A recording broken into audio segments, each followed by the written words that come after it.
Hey everybody, what's going on? My name is Jamie Dean, and today on Sidescrolling, I'm going to be kicking off a new series here on the channel where I'm going to be having a chat with other content creators, other collectors, other video game enthusiasts from across YouTube and whatnot, and just getting them on and chatting about their top 10 games of all time, their absolute favourite games ever, and why they're their favourites. So to get things underway, I sat down with my buddy Ryan, aka Ryan the Collector Kid, a fellow video game collector, toy collector, nostalgia enthusiast, shall we say, and we had a really good chat about his top 10 games of all time. Lots of really good stories he had to share, lots of good memories from his childhood, different events and things attached to these games that he holds really dearly. So yeah, that's what we've got in store for you today. I hope you enjoy.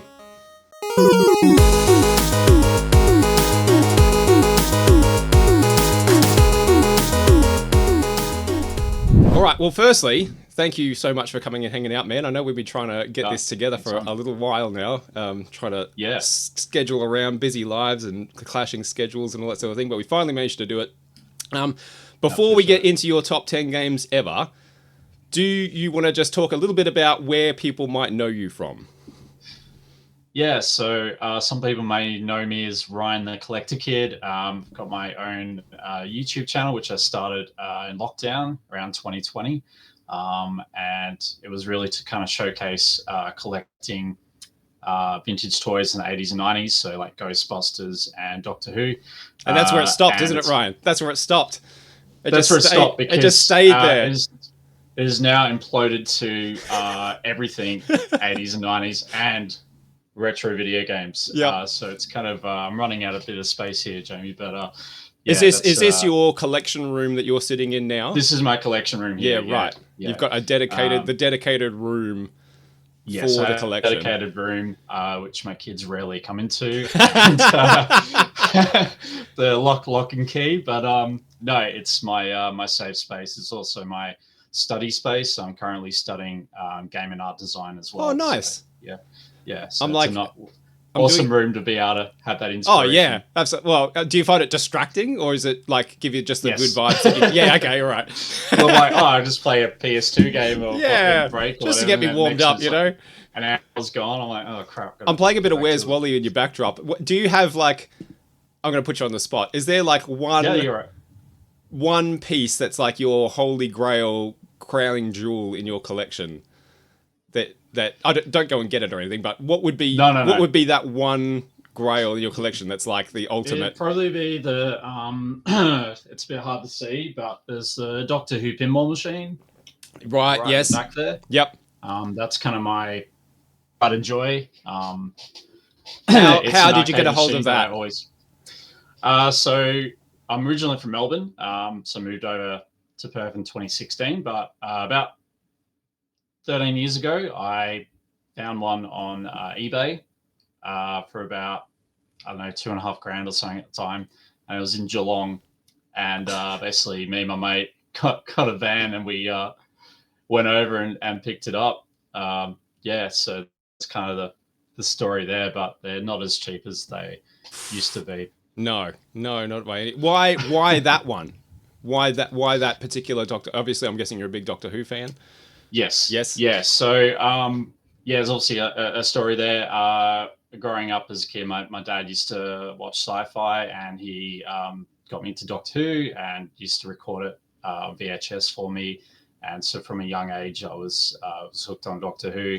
And where the pinball machine came from was my mum used to take me and my brother to a local bowling alley in Muralbark, and she'd give us $2 to play at the arcade. And they had this is a trip back memory lane. They had Addams Family, Terminator 2, and Doctor Who on pinball. No way! So is that the machine? It's not the same one. Like the same one? Okay, all right. But it's similar. So that's kind of where my love for arcade and pinball machines came into play. And I was always like, I always wanted it. I used to make like cardboard cutouts of it, marbles, and recently I was able to acquire one. So yeah, that's kind of the back in the day, story there, right? Back in the day of pinball arcades, like that was like so many. There's a good chance that a lot of people watching this will have never had that experience and may That's never have correct. that experience, right? Like that was, I remember the same thing being given like, up $2 in loose change, right? Not even in gold coins, just in loose change, 20 and 10 cent pieces, and going down to the pinball arcade and just like there was an arcade and it had all sorts of different stuff.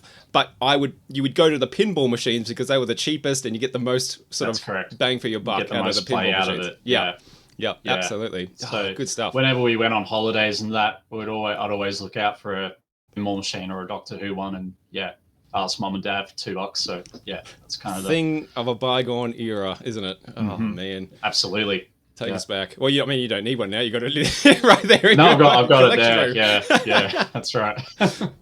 All right, Ryan. So we're going to talk about your top 10 games of all time ever.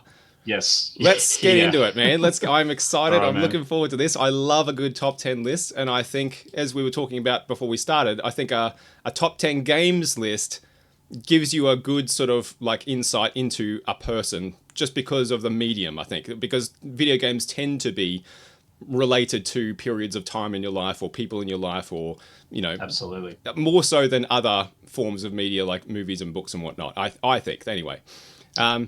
So we're going to learn a lot about you today, Ryan, hopefully. Let's kick it off with number 10, man. What's your number 10 game of all time? Oh, okay. We're doing it backwards. That's all. Yeah, we're going to go backwards. So we're going 10 to 1. Cool. All right. So number 10 would be Medieval. Oh, he's got it handy. Oh.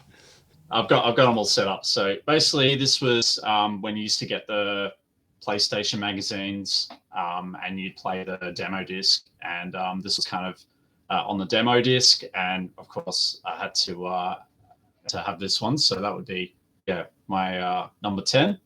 Medieval. Wow, Medieval. And cool. Have you ever played this one? I haven't played Medieval. I've watched somebody else play it back in the day who liked it. I haven't played it myself. I only got a PlayStation 1 like very late into its lifespan. Like right at the tail end. I think I came across a PS1 sort of like towards... God, we're sort of pushing the year 2000, 2001, around that sort of mark. Like, I think Final Fantasy VIII, Fantasy IX had just come out, whatever year that was. So I think Medieval is... I missed a lot of games on the PS1, like, because, you had that big front load of games when it sort of released in its first 12 months. But Medieval is one that is, like, very well loved. Why is that your number 10 ever? What is it about it that you love? I like Tim Burton films, like Nightmare Before Christmas, Edward Scissorhands, stuff like that. Mm-hmm. So for me, at that point in time, it was kind of very spooky, very Tim Burton sort of esque with a bit of comedy in it.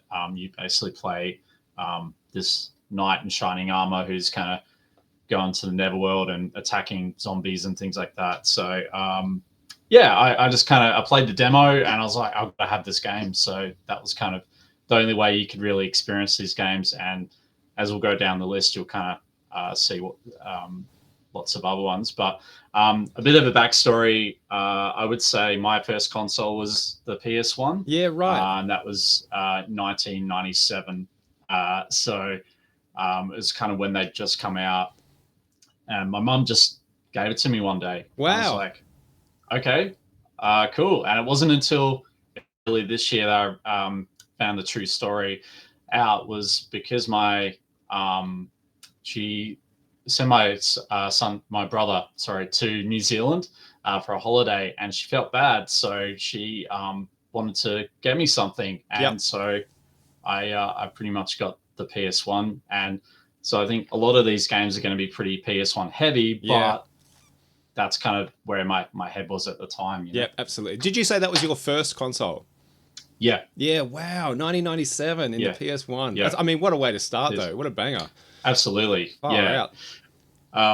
So this one's kind of not a PS1, but this is number 9? Order. This is number 9. Number 9, all right. Are you ready? All right. Yeah, go for it. Far away. Donkey Kong Country. Oh! Super NES. Yeah, right. So, given that the PS1 was your first console, you must have played this, what, retroactively later on down the track, or did you play it at Yeah, via this a wasn't friend? until later. So Yeah. I had friends that had a Super Nintendo, and we would sit down and play Donkey Kong Country. And it wasn't until later when I got the Nintendo Wii and I sort of relived that. So played Donkey Kong.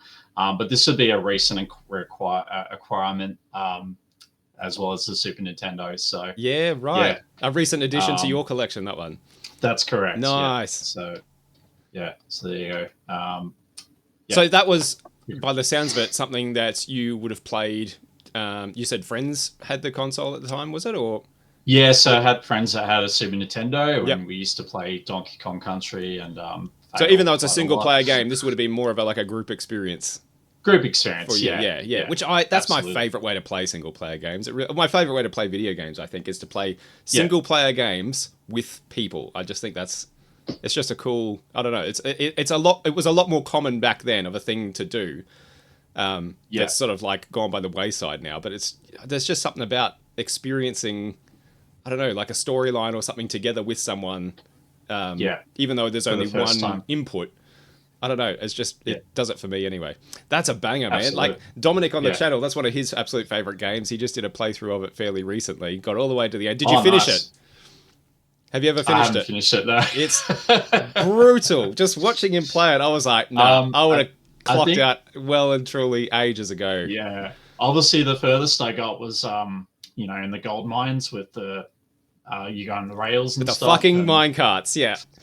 that's it. I can't even remember if I completed that or not, but yeah, Yeah. hats off to him. Yeah, Yeah. I so, don't know how he did it. It's ridiculous. I think just, again, glutton for punishment. I don't know. He just kept going back until he did it. Yeah, that's that. I mean, yeah. that's a classic. That's like a genuine. You're not going to get much pushback on having Donkey Kong Country No, in your well, top I've 10. actually got the other two as well. I've got 2 and 3 as well. Why? What was it about the first one that made you like it more than the other two? Was it just because of that period of time that it was linked Yeah, I to? think it was that period of time. It was the way that it was made, the way it looked, the way it played. Yeah. There wasn't really anything else out there like that at the time. And although the other two are great, I just feel this was kind of the original, and Yeah. Right. yeah, that's Did kind of you what did your made it friends special. did your friends have the other two as well, or just the first one? Just the first one, Okay. yeah. So Yeah. when did you experience the sequels? Again, it would have been recently, so I Yeah. kind Right. of went through. Obviously, I've been collecting Super Nintendo games last year into this year, and I think I've got the Super Star Wars games as well, and I just kind of like to have them, in chronological order. So Yep. I'm kind of like, well, if I can get them at a good price, then yeah. I'll So jump that's on kind of them. why I got them, to kind of just make it a bit of a 3-parter. I feel like I want to ask you now, do you own all of your top 10 games? Yes. Wow, you actually own your top 10. That's fucking Yeah. cool, Yeah. man. That is awesome. Yeah. I'm trying to think whether Yeah. I own all of mine. I don't know that that's necessarily true. Because Maybe? there's I a think really so. hard task, right? You're kind of Yeah. like, well, how do you go about it? Do you sort of list the games that you remember playing, or do you try and get the games you currently have and that have that sentimental value? So, yeah, that's kind of how it played out. Well, hats off, man. Yeah. That's a good one. All right, let's kick it on. Number 8. All right. So number 8, this would be Dead Space 2 on Xbox 360. But I originally had this on PS3. Okay. Have you ever played this one? No, I haven't, Ryan, and I think you know well why I haven't played this one. I'm a total wimp when it comes to horror movies and horror video games. Yeah. So the Dead Space series has had I have had no interest in it whatsoever. Because it's proper fucked up, isn't it? It's like proper. Yeah, it's pretty messed up. Like I was sort of like all timid going into Resident Evil 4, but this is like Resident Evil 4 is nothing compared to Dead It's got Space. nothing on it. This is pretty much like Resident Evil, but in outer space. Right. Not turned up to 11. It's ridiculous. But yeah. Look, I'll be honest. Like, I'm not a huge horror fan or anything, but I just love survival horror because of that element that you have limited ammo. You've got to get through from A to B. and how you get through that, that's kind of a journey. For me, I've completed this game quite a few times. Yep. And there's obviously a lot of hard levels. So you got easy, medium, hard. And I decided one day to try and play it on the hardest level, which is called Zealous. Okay. So I managed to get through 2 chapters, and I'm like, okay, I'm doing all right. You only get 3 saves in this whole game, right? 3 saves. I'm like, cool. I'm going to get to, there's a section where you get a new suit and a save point. I'm literally about to get up to this section where you get the suit, and this little creepy spider face hugger kind of thing comes out of the corner, clips my leg, game over. I'm like, I'm done.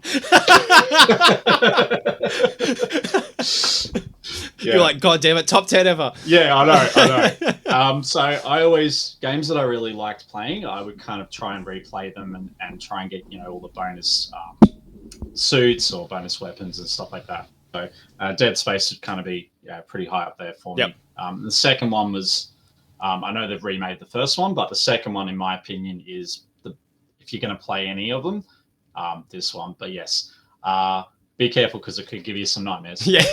I was going to ask about that. Like, obviously, I'm guessing Dead Space 1 is not in your top 10. Did you like that as well, and you just like this one better? Yeah, I did like Dead Space, of course, but they really ironed out a lot of the bugs in Dead Space 2, and it was just a lot more polished and, looked a bit nicer. But I did go back and play the first one. I don't know, I've got a habit of sometimes playing a second or third one, and then I'll go back and play the original. I don't know if you've got the same I do sometimes, definitely. Yeah. Are they like by playing the second one first, did you feel like you were coming in partway through a story, or are they totally separate from each other and you can just jump into the second one? They're kind of a continuation, but you can sort of play them separately. As much as Dead Space 3, I really like that as well, but that was kind of a bit more action orientated as opposed to isolation. And did you get what makes it? Was it enough of a continuation that by playing 2 first and then going back and playing 1 later, did you like get a lot out of it? Were you like, oh, that's what this is, and oh, that's where this comes from? That's correct. Sort of thing? Yeah, you understand a bit more of the lore and a bit more of the storyline and that. And I would say the first one is very similar to the second one because he plays Isaac Clarke. You're trying to find your girlfriend, and you kind of get a bit of a taster of that in the first one, and then the second one, it's kind of like head on. Okay. They're like, you know what you're getting in for now. Well, you didn't, but whoever had played the first one. Well, I was scared the crap out of it. How did you end up on Dead Space? How did you come across, like, as someone who self-admittedly is not a huge horror fan, what made you go, I'm going to play Dead Space 2? Like, I don't understand that link. How did you come across, like, how did you land there? One of my friends I think one of my friends mentioned Dead Space, and I was kind of like, oh, Dead Space 2 is coming out, so I'll give it a go. And I kind of, obviously I'm a bit of a Resident Evil fan. We'll obviously come up to that, but I would say like Resident Evil is probably like my first entry into that kind of survival horror. So that's kind of where. So it wasn't like a complete system shock. Like you'd already been in that sort of arena before and had a little taste of like what you were getting yourself into. But as you said, Dead Space just seemed to dial it right up in terms of the horror. Like, absolutely. Is there, like, again, forgive my ignorance for not, not having anything to do with the game and have never played it and will never play it. Was there any moment that you were playing it when, like, oh, I don't know about this, like, in terms of the horrific nature of it? Okay. Did you reach any point where you're like, oh, geez, okay, I might be done here? All right. I will tell you a scene. It hopefully it's not a spoiler, but there's a scene where it's a 360 game, guys. Like, it's old enough, all right? You can get it on PS3 as well. But there's basically a scene where you're locked in a chair, and they say you've got to shove this needle into your eye to get the information or something. Mm-hmm. And so you have to actually control. You basically just got your face there with the eyes, and you got to control the needle into the eye. Right. And if you get it wrong, you can understand it just goes straight through the eyeball. So, and when you die, like, it's not like just oh, you're dead. They actually, like, depending on what happens, you know, your head might get decapitated or your arm gets ripped off, or yeah, it's pretty brutal, man. Yeah, right. Yeah, you're selling it to me. Yeah. But probably what gets you the most is when you go into a classic horror survival. You go into a quiet room and you're like, oh, it's really dark, and then next minute an alarm will go off, like a clock alarm, or a TV will go on. It's like, whoosh, you know. Yep. So it's really just like you're on the edge. You see it the whole time, you know. Yeah. But yeah, you haven't experienced that. Is it something that, because of that, do you find that it's difficult to play for long periods of time because your nerves are just like dialed up to 100 all the time, or it's not really as, you know, as mentally taxing as that? Yeah, like, I think it depends on like where you're at, and obviously if you get the lights off, then you kind of like, that's if you're fully in it even more. Yeah, you're fully immersed. You could probably do a couple of hours. Okay. I think I completed it in like 14 hours or something. Yeah, like right. That, but, okay. Over time, but yeah, you could do it in short bursts. Okay. And this was a friend recommendation, you said. So someone's suggested this one. Yeah. And did you love it immediately? As soon as you played it, you're like, I did, yeah. God damn, this is amazing. Yeah, okay. Yeah, it's pretty cool. Love at first sight. All right, cool. I'll I'll never find out. No, I think, to be honest, it's probably not the right game for you, but, you know, yeah. I don't know. Maybe we might do a walkthrough. Who knows? Maybe I just need to get good and liquid beforehand or something. You know, who knows? Probably not. Let's kick it on. Number 7. Right. Number 7. This is an absolute banger. Colin McRae Rally. Oh wow, the original PS1. Yeah.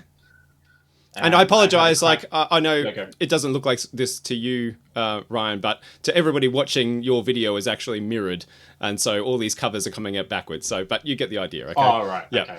Cool. No worries. Yeah. So for me, Colin McRae Rally, again, I experienced it from a demo disc, and I basically played that demo for a whole week. Yeah. Absolutely loved it. How good with demo story discs? With this. You just go down the newsagents or whatever, $8, and you'd have your demo disc with like 10 or 12 games. Yeah. And that was like all you needed, you know? Yep. So for me, what really cemented this was, this is not my original copy, by the way. Wish I still had it, but me and my mate went to Eastland at the time, a shopping center, and they actually had there was a game shop had set up a competition where you could win a copy of Colin McRae Rally. And so we entered in, and I think I battled against 6 other kids, and I ended up like in the top. What I didn't know was Colin McRae was actually there. No shit. And they said, all right, so you've now completed all the stages, and you're now going to race against Colin McRae. I was like, wow. Oh, okay. How old would you have been at the time?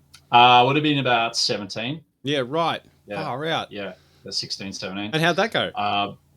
Did you beat him? Yeah, it was pretty fun, actually. He was kind of like goofing around, and we were kind of very close. So he was sort of mucking around a bit, letting me win a bit. And then like just before the finish line, I hit a tree and didn't win. But they said it was such a great game that they wanted to give me the copy. So I ended up getting copy of Colin McRae Rally, which at the time was like $80 or $90 Australian, which was not cheap, you know. Yep.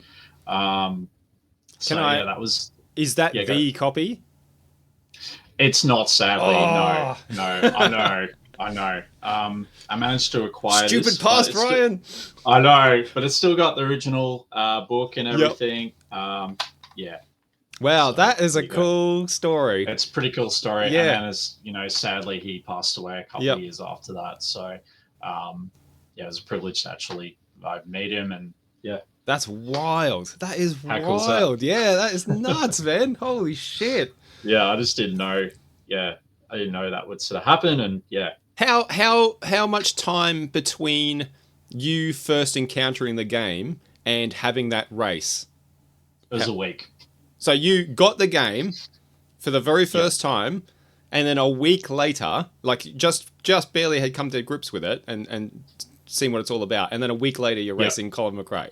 I'm racing as Colin McRae. Yeah, that's fucking crazy. That's really cool. And then after that, obviously, I was playing 2-player with my mate, and there's some funny cheats you can get. So you can make like the car float like the DeLorean from Back to the Future. You can make it like wobble like jelly, slow down. Yeah, it's just lots of pretty cool stuff. So for me, whenever I put that game on, there's a lot of nostalgia memories. That one. Are you much of a racing fan, like a arcade racer or sim racer? Yeah, I like racing games. I like racing car games. I guess my dad, he loved riding motorbikes, and so he would watch a lot of motorbike racing and rally car racing, and that's kind of what got me into Colin McRae was the WRX. And sadly, I never had a WRX growing up, but I actually had a Subaru. I got a Subaru wagon, but a little while ago. But that's off topic. But so I think that's kind of. So you were very familiar with this man well before ever playing the game. Yeah, because I would have seen him racing and stuff like that. Yeah, right. Actually, I won't ask if Colin McRae rally is your favourite racer because that might spoil the rest of your list. But obviously, it's very, very highly held. Do you think, being a bit of a racing game fan, if you hadn't have had that experience, do you think it would still be in your top 10? Probably not. No. Okay. So it was that chance crazy encounter that sort of elevated it beyond just being a video game, essentially, that you like. Absolutely. Yeah. Crazy. And I think this is why it's very good, because each game I've tried to pick is kind of got a story to it, and that's kind of that's what it's all about, man. That's what it's all about. Yep, absolutely. I doubt anybody would have a game. I could be wrong. I don't think there's be a lot of people who have games in their top 10 games of all time because it's a good game. You know what I mean? Like there's got to be more to it than that, I think, which is why I find doing this so interesting. You sort of put yourself through the pain of trying to complete a game, and sometimes it's just it's the story behind it. That's cool, man. That is wild. All right, I don't know how you're going to top that. Number 6. Number 6 would be Resident Evil 4. Yep. Okay. PS2. Obviously, I've experienced this on different platforms. My favorite would probably be the GameCube, which you have had a hand in playing. Yep.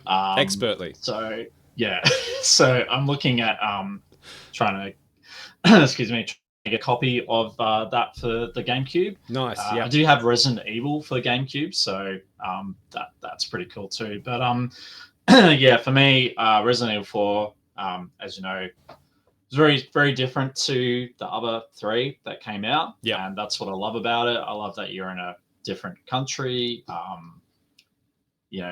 Everything's totally different to normal zombies, as you kind of experience.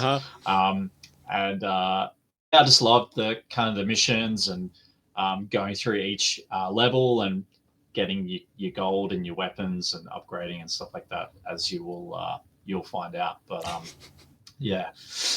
And this was the first, again, forgive my Resident Evil ignorance, but this was the first time it became like a third person over the shoulder action shooter. Yeah, that's correct. Rather than going through those static camera angles against the tank those controls, pre-rendered backdrops and things, So that would have been like, and you had played the first 3 before this.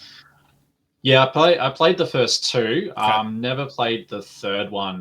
Kind of missed the boat on that. I had friends that were playing it, but the first 2 were kind of when they first came out. I was able to experience that myself. The first one, then the second one,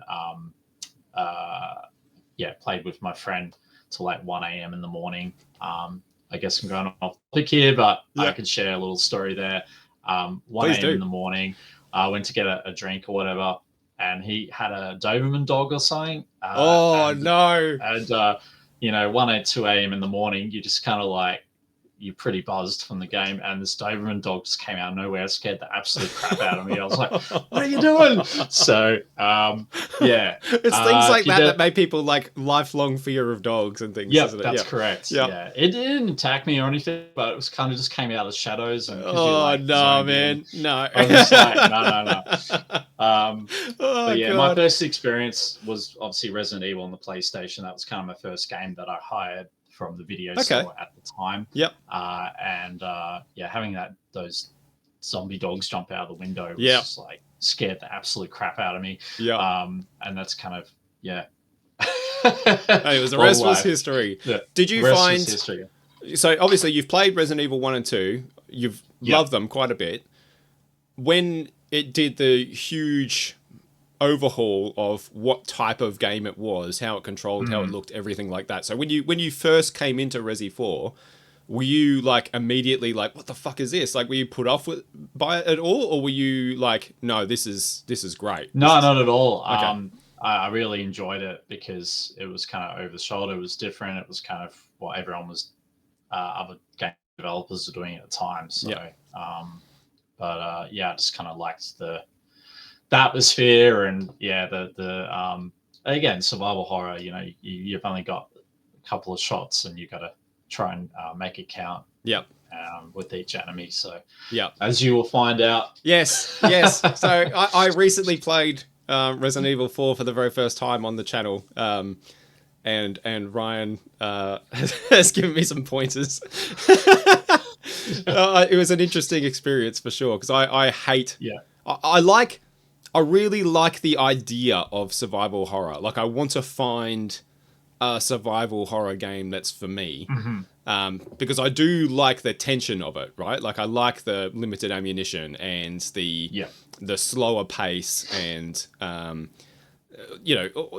of that is stuff that I really enjoy in movies and books and whatnot. I just fucking hate zombies. I just really hate zombies, and every survival horror game is about goddamn zombies. And it's like, again with the zombies.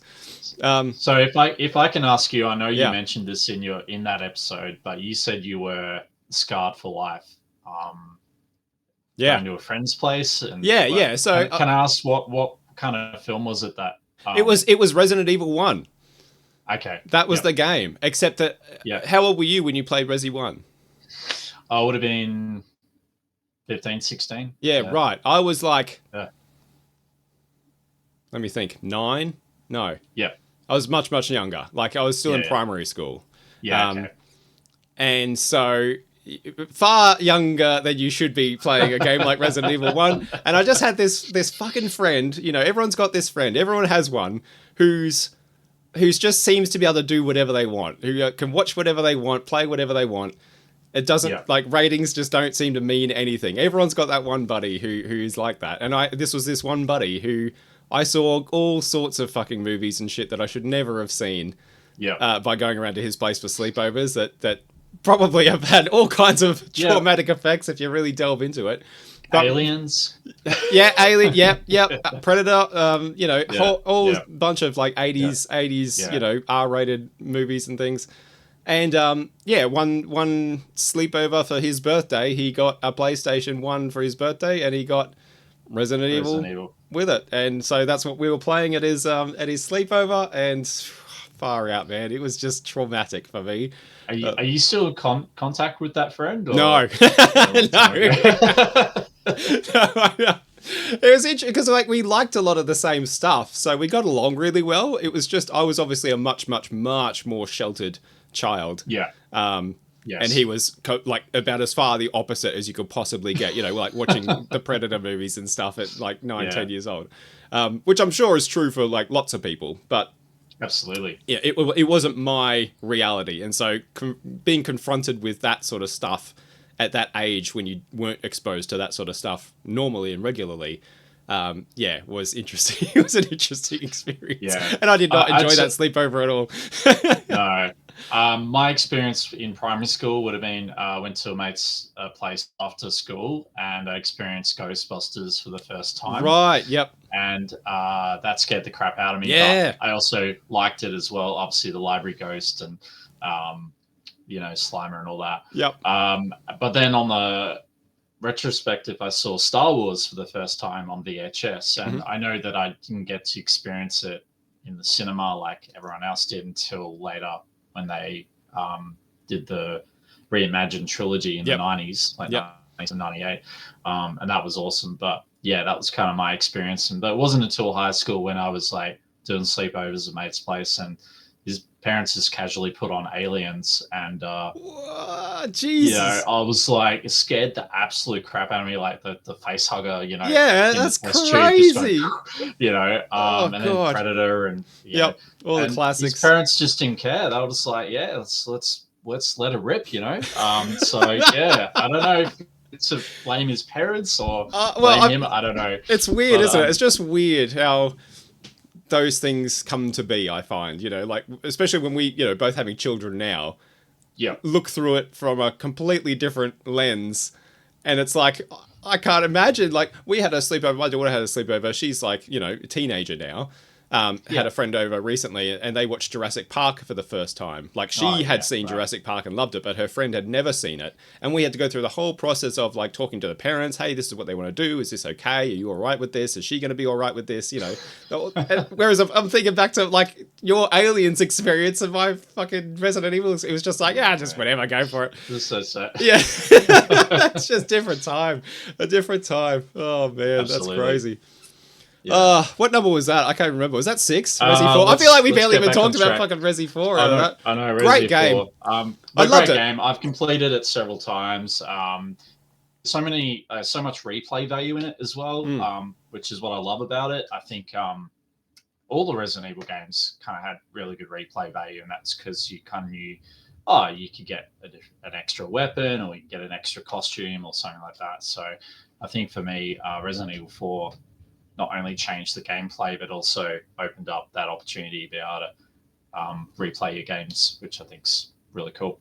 Did you enjoy the recent remake?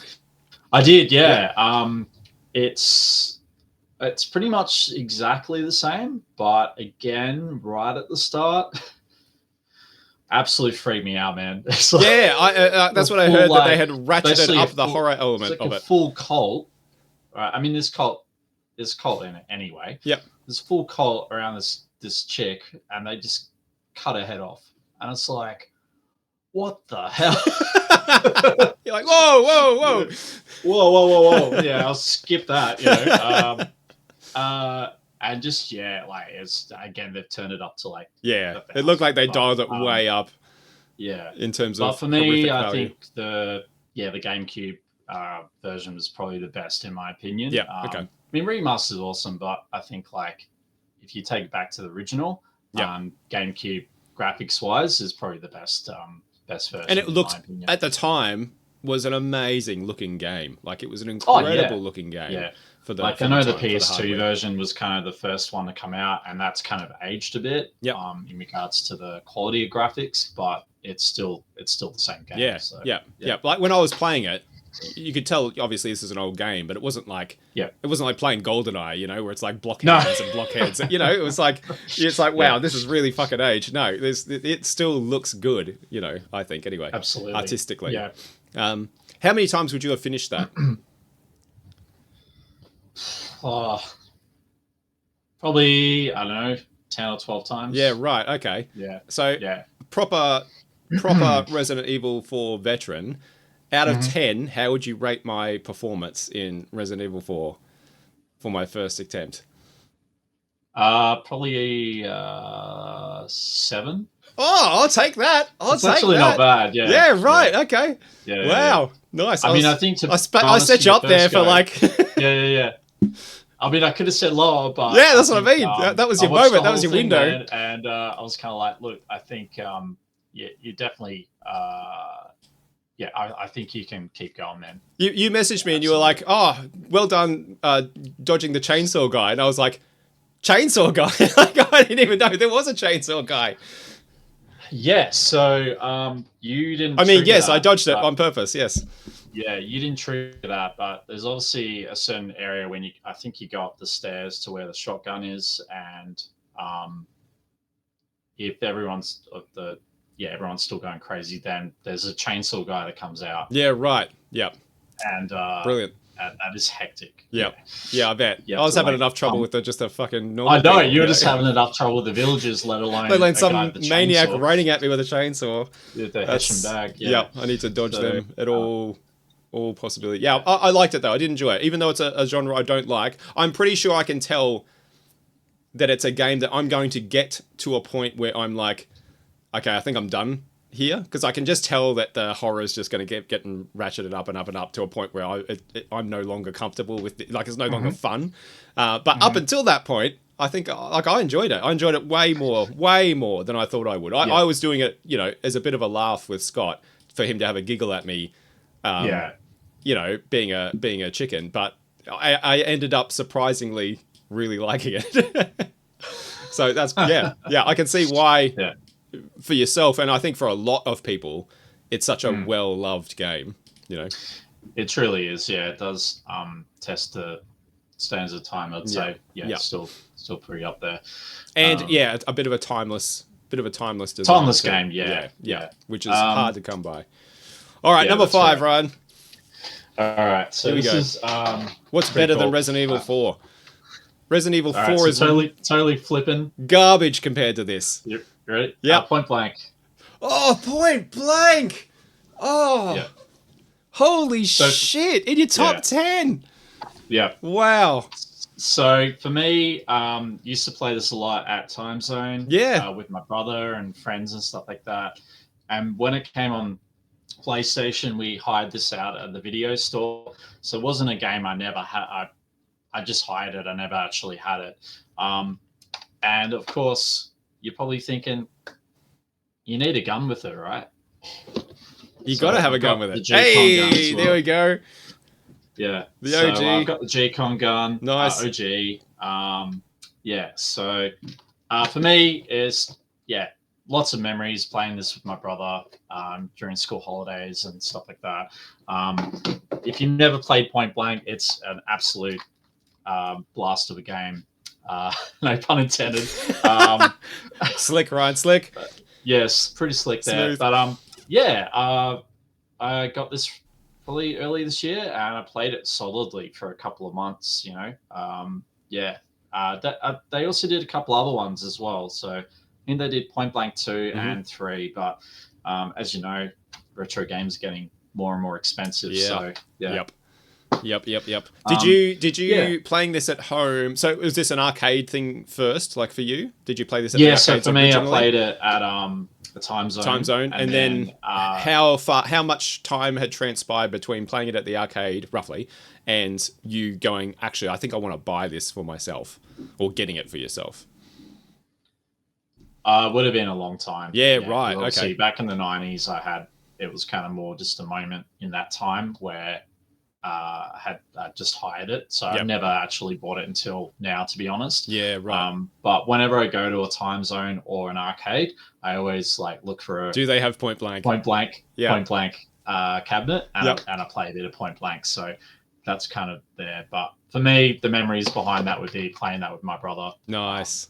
During school holidays. I actually played this just a few months ago. There you go. Yeah, at an arcade here, a local arcade here, have a machine for it. And I was like, holy shit, Point Blank. They had a Time Crisis machine too. And Time Crisis, yeah. Yeah, Time Crisis was my light gun game back in the day. That's the one I put the most sort of time into. And absolutely. You sort of especially when you weren't playing it in the arcade and you could play it at home, and you could do the whole cheat, set up a pillow on the lounge room floor and lay down sniper style, and just lay into the enemies. Yeah, exactly. Get it all there's no wobble or anything like that anymore. It's right, I'm gonna fucking destroy this game now. That was a lot of fun. Total cheat, but it was fun anyway. But good old Point Blank. Wow, that's crazy, man. That's a blast from the past. That one kind of brought back a lot of memories, and I've got Time Crisis as well, but for me, Point Blank is kind of it's got the memories attached to it. It's got a lot of memories. So it took me a little while to source it, but at a good price. But I managed to get it. Nice, man. Get it down. So, all right, we'll go to number 4. That was 5. That was where we at 4 now. number 4 now. So this is another racing game, but totally different to what you would expect. You probably heard of this one, but for me, again, Hydro Thunder. Oh, wow, that's an obscure one. Yeah, this is an obscure one. Yeah. So this used to... I don't know if you can see that, but Steve-O. This is Steve-O's copy. Thanks, Steve-O. Thanks, Steve-O. I've got it for $4, so I was like, okay, not going to snuff at that. Yep. But for me, again, this has got lots of memories playing this at Time Zone, like with friends, my ex-girlfriend, of course, at the time. Used to go to Time Zone quite a lot. So we'd play Hydro Thunder, and then when I found out that you could get it on the PlayStation, I got a copy. It's not my original copy, of course, but and I would, just try and beat all the levels and open up all the boats. What I love about this is it's kind of like you have different boats which had different capabilities, but you had turbo. Yep, it's pretty cool. Yep, and each level also had hidden parts. So I don't know if have you played this before? Or? I have never played Hydro Thunder. I didn't come across it on console at the time. I think I've got a funny feeling that there is a Nintendo 64 version of this. I could be wrong, but I think there's a Nintendo 64 version, which was my console of the time. Awesome. Like I said, I got a PS1 much later, but Nintendo 64 was my 1997 sort of era. That's what I was playing. Nice. But I don't know that it necessarily... I don't know if it got released here. I probably would have liked it because I liked a lot of races, a lot of arcade races. For anyone unfamiliar, because Hydro Thunder is not a huge, massively well known game. What is it? It's like, could you describe it real quick? It's like a boat racing game, but you kind of have you get like the turbo boost, which I think was kind of the first of its era with boat games, but it's more than that because you can like explore different areas of maps. So there's like hidden parts of the track where you can shave off a bit of time and that. So for example, right. Shortcuts and things. Shortcuts, right? So you'd be going straight ahead and there's a mountain with like, a waterfall. You can go straight through that waterfall and cut out.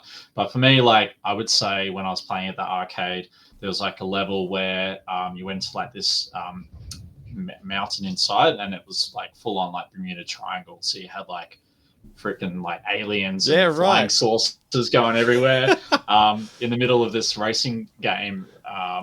It's just, it's pretty cool. That's cool. And was it, again, having never played it, I'm only sort of vaguely familiar with it as a speedboat racer. Yeah, of course.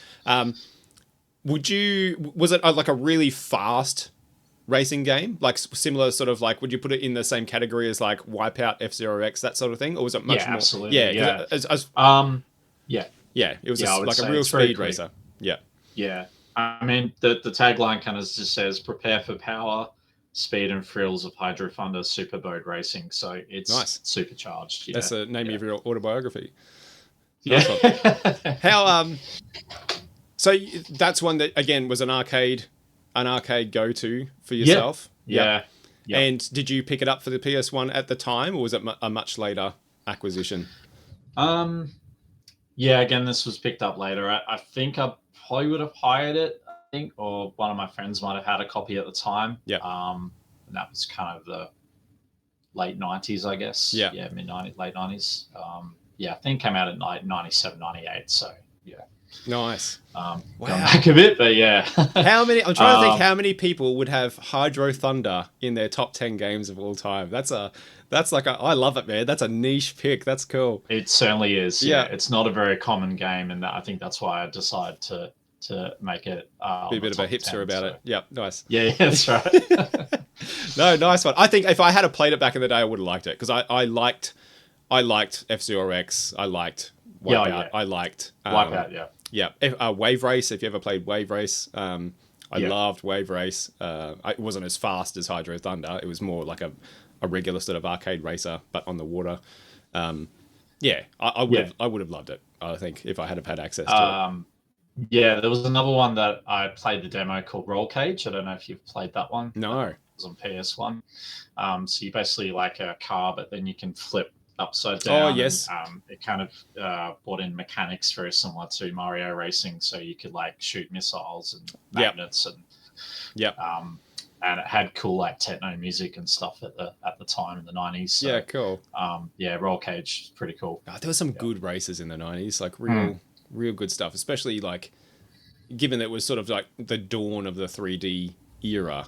It's so easy to forget about that. The fact that, we didn't actually get really true proper 3D games until sort of the mid to late 90s, and then we got this slew of like just bangers that were in the birth of that sort of the birth of that time period. That's kind of nuts.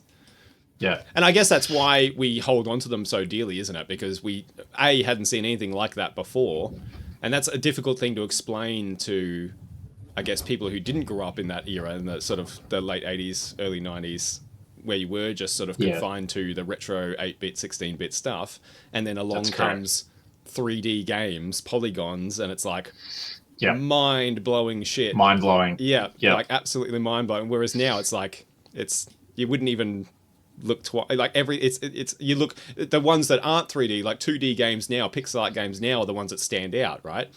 That's right. But yeah, it's just a difficult thing to describe to somebody if you weren't there. And if you were there, then you'll know exactly what we're talking about. Just seeing that sort of thing for the first time, and why I think so many of those games from that era make it onto our top 10 lists, because we just they're just so held up so incredibly high in our memories, the nostalgia of it all. Yeah, that's right. Well, that's a good segue into number 3. Okay. So on purpose. Yeah. So again, no particular order, but this is Tomb Raider 3. For me, classic. Always loved playing Tomb Raider, but it was kind of like I never had a copy of the first two. So this is your first Tomb Raider? Yeah, this is my first Tomb Raider. So, okay.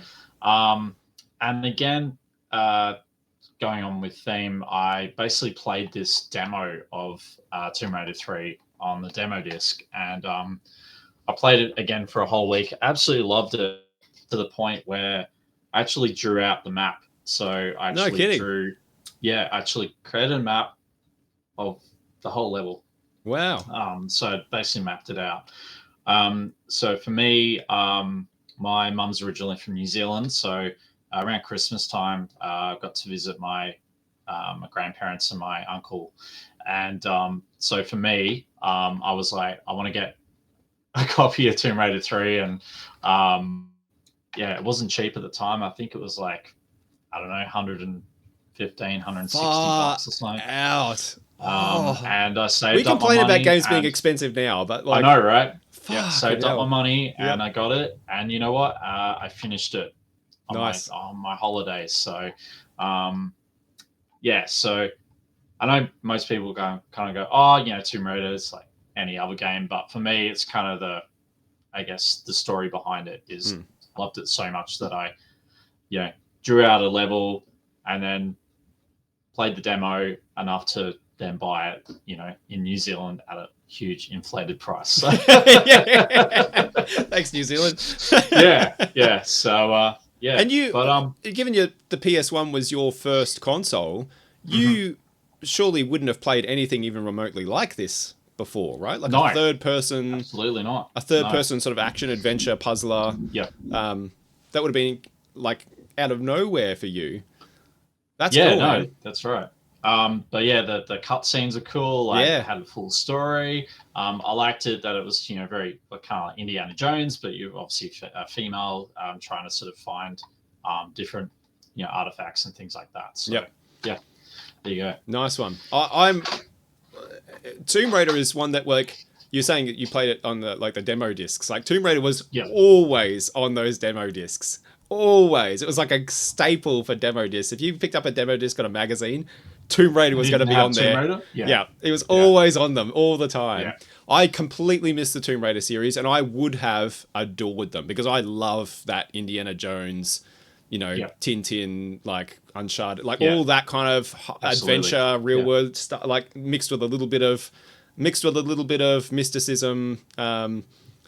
I adore that stuff, and I know for sure that I would have loved Tomb Raider, but it just completely passed me by. By the time I got a PS1, it was, like I said, at the end of its lifespan, and I just so never, never experienced them, never ever experienced them. So that's I think one, and I don't know. Do you think they would hold up or not? Do you think they're sort of a relic of their era? Because I know they remastered them quite recently. Like I played it recently. I'm kind of like, it's not. I don't feel like the gameplay of those games would translate to modern gaming terribly well, just from what I understand of them. You know, would you think that? Do you think that's accurate, or do you think it's? Like I think for its time, like it was pretty mind blowing, pretty groundbreaking. But I think as controls progress and I would say, the remastered is probably the better way to go. But but it still controls the same. Does the remaster still? Have you played the remaster or no? I haven't. No, okay, no. I think it's only a new coat of paint. I don't know if it like. I think the game is exactly the same as it always has been. It's just an updated look, but the updated look is still kind of retro in a weird way. Yeah, that's right. So I was thinking about it when they announced it. I was like, Tomb Raider just feels like one I should play, but then thinking, would I like it? I don't know that I would now. You know, I think I've kind of missed the boat. It was one of those ones you sort of had to play. You know, I feel like the remaster, it's both an obvious thing to remaster and probably the people who played it and loved it back in the day are the only people who are going to want to pick it up and love it now. You know, if you had never touched it before and you tried it now, you'd be like, Jesus Christ, what is this? You know? Yeah, it's pretty crazy. Yeah. Yeah. So I feel like I've kind of missed the boat. Maybe I'll jump on it at some point, but it's like one huge glaring gap in my gaming, you know, background that's like, I would have fucking loved Tomb Raider and I never played it, you know? Yeah. Good pick, man. That's a banger. Why? And it's number 3 because that's just the first one you happen to pick up, right? That's correct. Yeah. So as I said, like obviously, you like to jump into these series, like I do. Yeah, right? That's kind of a common theme. I go ahead and then I go back and obviously you went back and played 1 and 2. I'm guessing, yes. A little bit, yeah. Okay. I think for me, like the nostalgia was with number 3. Yeah. The strong. Yeah. You never forget your first. No, that's right. Yeah. Nice. That was number 4, right? That was number 3. That was number 3. Tomb Raider 3 at number 3. Well done. Yeah, there you go. So this may be a very obscure game. Maybe, no one's ever heard of it. But for me, this is Myst. Number 2. Oh, Myst. Yes. No, surely people know Myst. Surely people know Myst. Surely you'd have to know this. Yeah, you'd have to. Even if you've never played it, surely you've heard of it. Yeah. Tell everyone what is Myst, just in case people are watching and have no idea what you're talking about. Yeah, so Myst is obviously a first-person game where you explore different islands, I guess, and you have to pick up clues and crack puzzles to be able to progress to the next island, I guess. You've also got 2 brothers who you're trying to work out who to help. So you got the red pages and blue pages. I guess you'd have to kind of play it a bit to understand, but I played all the different reiterations of this. Obviously, this is the original. The story behind this was my friend had this on the Mac originally, and I, again, not original copy, but I managed to pick my original copy from cash converters at the time. Right. For like $10 or something. Wow. And me and my mate were basically playing this at his house till like 1 or 2 in the morning. And he had massive speakers. Just imagine like the neighbors be, what the hell's going on here, you know? Yep. There's funny sounds and wind and so speaking of like what we were talking about earlier about playing single player games together with someone, like Myst would have been a fucking perfect one. So 100%. Yeah, we basically experienced that together. Yeah. That genre. I mean, this is like what we would now call a walking simulator, or close to. That's correct. A walking simulator. It's probably more of a puzzle game, really. But this is sort of like the birth of that. What would become later on, much later on, that sort of genre, I guess. Yeah, I think correct. a lot of those can trace their roots back to Myst. Yeah. Oh wow. I think it was just cool because there wasn't really anything There wasn't. like that at that time, and there's really cool. There's some really great docos on YouTube as well. If you have the time to like check them out, actually go through and how they were able to like fit it onto a single CD. Like it's just insane, you know. That sounds like something Back I'd in the actually time. really love to check out. I will get that. Mm. I'll chase that link off you later Yeah, because that's the yeah, sort of thing I absolutely. love I'll send watching. it to you. Yeah, nice. Obviously I've got Riven as well on PS1, and would love to get the other games too. But I've definitely over my time I've had the chance to play. I've completed Myst. I've never completed the other ones, but I've definitely had like a good share of playing them. I even actually have a tattoo of the lighthouse, which is one of the Really levels on my leg. Yeah, nice. that's how much I love it. Yeah, So Oh, that's cool, dude. that a couple of years ago. So Myst. Myst is, I think, Myst. one I would not have liked because that style of game is exactly the kind of thing I like now. Yep. But I think if I had have played it back then, I wouldn't have enjoyed it that much. You know, I was sort of more of an action man. You know, like or kid. It's something I wouldn't have appreciated like I would now. Do you think that's one that has aged well or not?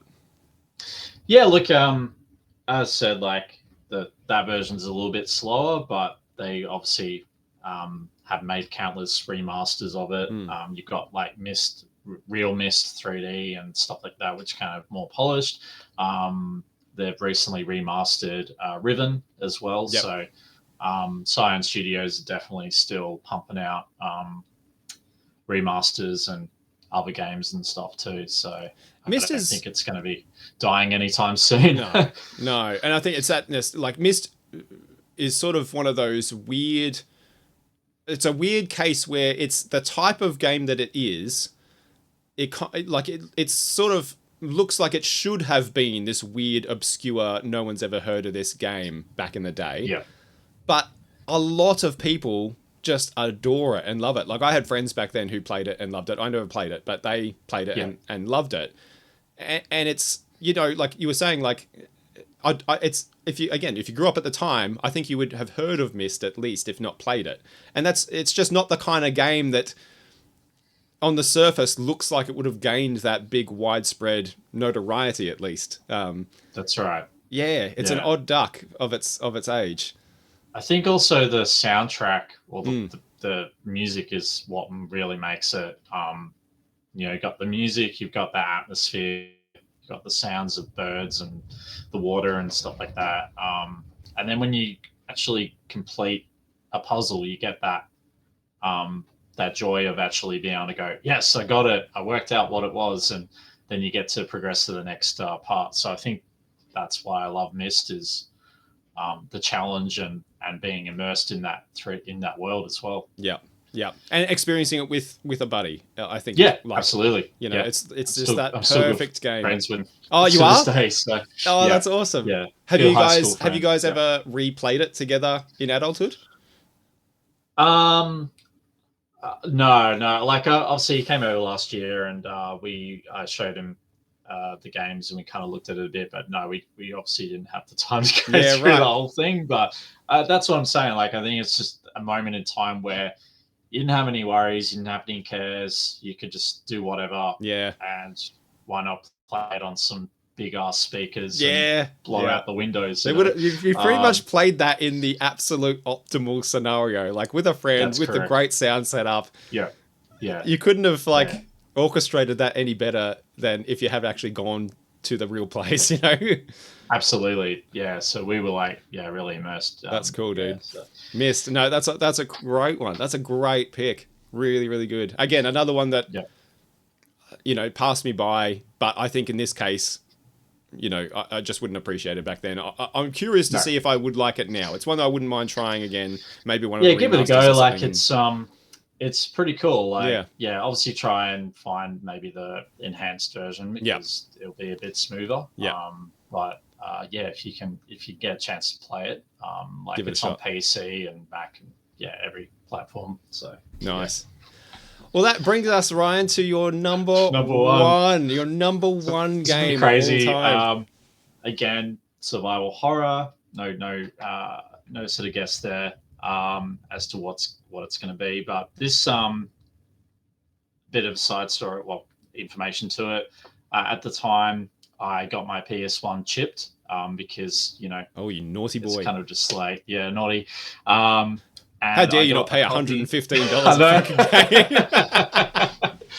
That was later. But I'll just Silent Hill. Oh, of course, the king. I got a copy of this, and this was like nothing I'd ever played. The cutscenes, the music was like, incredible, and I was like, this is mental. So, this is obviously not my original copy. I got this recently from a friend, and paid probably about $100 for it, which is actually not bad.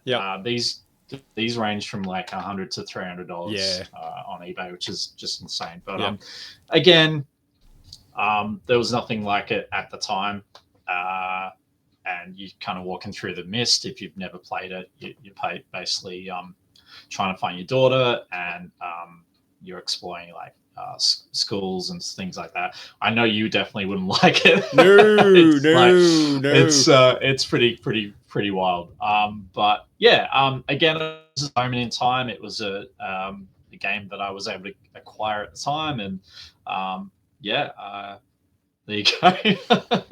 Number one, Silent Hill. I think if you're kind of like in that PlayStation realm, that's kind of the game, one of the top games. Oh yeah. If you like that, especially if you're into that genre, right? Like, if you're into that genre, you've played it. You've already played it and love it. Like Sam on the channel, it's one of his favorite games of all time as well. There you go. Yeah, he adores it, and man, for someone who's like says, I don't really like horror, you got a lot of fucking horror games. It's crazy. It's quite polarizing, right? It really is. Yeah. How did you come across Silent Hill for the first time? Because it's not like you said, it's such a strange experience. Like, it's a strange pitch for a video game at the time. Like, these sorts of games now are much, much, much more common. But back then, having this like psychological horror thriller walking simulator / explorations, like, it's just such a bizarre thing for its time. How did you first encounter it? As I said, I kind of just jumped straight into it. I didn't actually knew what the game was. Okay. I think I just did you just rent it out one day? You went, I just got a copy, and I was like, let's play it. And again, like, I was able to share that experience with one of my friends at the time, high school, and he actually completed it and showed me like all the extra things you get and stuff. So I think it was a shared experience per se. I would like to try and play it again at some point, but it's just trying to get the time. Yep, absolutely. Wow, I get it. Like, such a well-regarded, revered game. Like, even people like myself who've never played it and have no interest in it still respect it. And I think a lot of games. You would have heard of it. Oh, right? For sure. Yeah. And I think a lot of games that have come out, especially in that similar sort of vein since, there'd be very few of them that haven't used Silent Hill as some sort of reference point, Like, absolutely. There's a lot of games that owe a lot to the original Silent Hill. Now, have you played any of the other Silent Hill games? I actually do have. I've got Silent Hill 2 and Silent Hill 3. Okay. How do they stack up? I never had them. Well, I've never sort of had the chance to play those until now. To be honest. Yes, okay.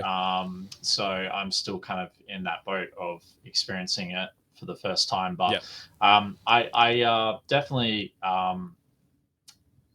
would like to sort of replay those again. I did get a chance to play, I think it's Silent Hill Downpour for 360 at the time. And so I completed that. And again, at the time, one of my housemates in Melbourne had an Xbox 360. So I was able to play it there. But again, it's the survival horrors, trying to get through each level and Yep. and work out what the heck's going on. And yeah, it's kind of just one of those Do you find again in that genre that, you know, again, you don't like horror, but you seem to like a lot of these particular games. Do you find the mystery plays a bit of a role in it? Like the what is going on here, figuring out, you know, unraveling. I think this it's kind of like a thriller Yeah. mystery. I kind of see it like not really like a horror. I mean, obviously there are, you know, horror elements, but I think the mystery and the exploration, that's what I really enjoy. Yeah. I think that's a common theme with all these games that I've reviewed today. I mean, I could even say, you know, there's another game called Alone in the Dark. I don't know if you've ever played that one. I haven't, but yep. Yeah, again, that was the demo that I got on the demo CD, and I was like, this is incredible. Like, I've never seen anything like this. So obviously I hired it out from the video store. So you can see there's a common theme whenever I got a demo disc, and I just gravitated towards those kind of challenging games, I guess. Yeah. Nice pick, dude. Nice pick. Nice list. Like, that was a cool little walk down, like, nostalgia lane. Pretty crazy, there. Hey? Yeah. Interesting that. What's the most recent game in your top 10? Would it be Resi 4? Was that your most recent game? Yeah, I think so. Yeah. Yeah. So they're all from yesteryear. And I always find that, isn't that like an interesting thing? How I think I was obviously mentioning to you a little bit of a sneak peek a couple of weeks ago that was kind of very PS1 heavy, and that kind of makes sense because that was kind of the first console that I had, right? Yeah, that was your formative relationship with video games, you know. So I just always find that interesting that's, you know, what you play in that particular period of time when you're first being introduced to this medium as a thing of entertainment, something that you end up falling in love with. That the stuff that you played then just gets so ingrained in you that even though, you know, technically there's been thousands and thousands and thousands of games released since, your mind always goes back to that particular period of time as holding those ones up on a pedestal. That's right. Yeah. And I mean, I've got lots of other games that I can mention just quickly. Like, there's another game called Nightmare Creatures. I don't know if you ever heard of that. I have, yes. But they actually had this playing at a Retrovision once in Lilydale, and I'm like, what? Like, you wouldn't have anything like that. Playing on like the little kiosk. Oh, you know, yeah. PlayStation kiosk, and you go in and you play, and I'm like, Jesus, this is unreal. Like, what the hell is this? Like, you know, you go slash gargoyles and zombies and stuff. Yeah. And so again, I got the game at the time, and and my parents were a bit worried, but it's just like, oh man, different time. Funny. Different time. Yeah. So we used to. I think my mom and dad probably did think, oh, we made a mistake because we only had one TV at the time, so we used to hog the TV quite a bit, and they would have to kind of force us off it to watch, you know, the news or whatever. So I don't know if you had that experience back in the one TV household, days. But, oh yeah, absolutely, 100%. And it wasn't until we got my own TV and DVD player and all that. So yeah, you kids these days, you don't know how you can do you don't know. You know, it was like, Oh man, well that was awesome. That was a really good list, Ryan. Way to kick off the series, bud. That's going to be a tough one to beat, I think, for whoever's following in your footsteps after this. That was I appreciate it, man. A really good hang out and a really good, like I said, walk down memory lane. Some of those titles were just like, oh, what? Point blank, blast far out. Past. Absolute blast from the past. Hey, if people want to come and find more of you and what you do and what you're all about, where can they track you down, bud? I'm just on YouTube, so I'm on YouTube, Ryan the Collect Kid, and Instagram as well, Ryan the Collect Kid. So I'm on those two platforms. If you want to check me out or send me a DM, If you want to come and see some insane toy collections, insane video game collections, insanely. That's correct. If you want to be really jealous of some of the shit that Ryan has acquired and digs up out of his local op shops and charity stores and whatnot. Ridiculous. It's pretty mental, I'm on TikTok as well, Ryan the Collect Kid, so that's where I do a lot of my op shop pickups and things like that. So it's good stuff, guys. Make sure you go and check it out. Ryan, It has been an absolute pleasure, my friend. We will have to do this again for sure. Yeah, absolutely. Thanks for coming on, bud. Likewise.